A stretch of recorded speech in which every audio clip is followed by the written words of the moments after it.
जय गुरु गणेश महाराज की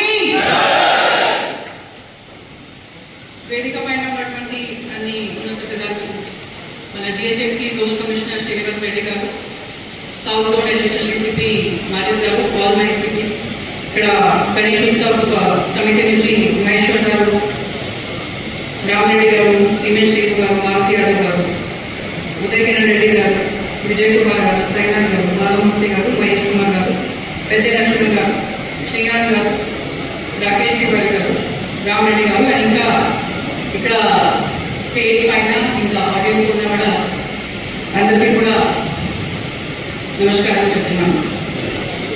ఇప్పుడు చాలా డీటెయిల్గా అందరూ మాట్లాడారు.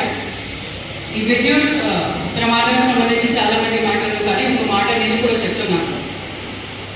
ఒకసారి మనకు 3 రోజుల ముందే ఈ యాక్సిడెంట్ బంగారు జరిగిన దాని మనకు ఒక పెద్ద ఐడల్స్ జలపల్లి నుంచి మొబైల్ అవుతున్నాయి ఇన్ఫర్మేషన్ వచ్చింది. అప్పటికప్పుడే మన లక్మా ఏసీపీ కింద ఒకటి ఫామ్ చేసి జలపల్లికు పంపడం జరిగింది. అక్కడ పెద్ద ఐడల్స్ ఎంత పెద్ద వరకు అక్కడ నుంచి మొబైల్ అవుతున్నాయి, మన జోన్కి ఎక్కడ ఎంటర్ అవుతున్నాయి, రోడ్ నుంచి పాస్ అవుతున్నాయి. ప్రతి ఎంట్రీ పాయింట్ కూడా చెక్ పోస్ట్ పెట్టేసి మనకు ఐడల్ మూవ్మెంట్ అప్పటి నుంచి మానిటర్ చేస్తున్నాం. దానికోసం పిఎస్పీసీఎల్ ఏది చార్మినార్ గారి నుంచి కూడా మనకి బాగా కోఆపరేషన్ వచ్చింది. నీల్వన్ రోడ్ మెయిన్ రోడ్లో అంతా కేబుల్ వైర్స్ కూడా ఫిక్స్ చేయడం జరిగింది.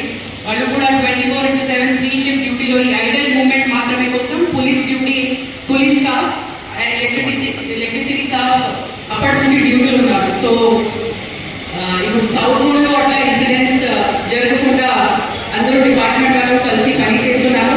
మీ తరఫు నుంచి కూడా ఈ పెద్ద ఐడల్ తీసుకొచ్చినప్పుడు మీ ఏరియాలో ఉన్న పోలీస్ ఆఫీసర్స్కి కానీ లేకపోతే కంట్రోల్ రూమ్ డైరెక్టర్ ఏదైనా మాధ్యమం ఉంటే పీసీస్కి చెప్పేసి ఈ ఐడల్ మూవ్మెంట్ ఖచ్చితంగా మనకి చెప్పాలి.